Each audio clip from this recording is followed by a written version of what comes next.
મારું નામ રમેશભાઈ બાપુભાઈ મકવાણા, સ્થાનિક સામાજિક કાર્યકર તરીકે.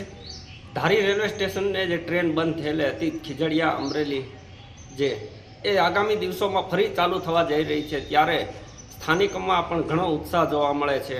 જે થોડીક રોડની આ મેન્ટેનન્સ ખર્ચ માટે રેલવે પાટાના એમના માટે આ કામગીરી બંધ કરવામાં આવેલ હતી.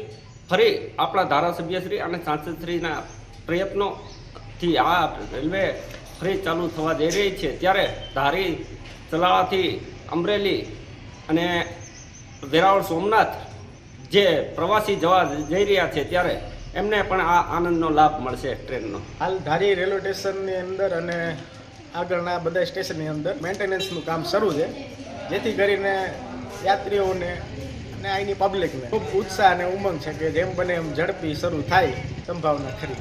હું ધારી રહું છું. ધારીની બાજુ સ્ટેશનની બાજુમાં જ મારું મકાન છે. જનતાને ખાસ ખબર કે ટૂંક સમયમાં ટ્રેન શરૂ થશે, અત્યારે કામ ચાલી રહ્યું છે.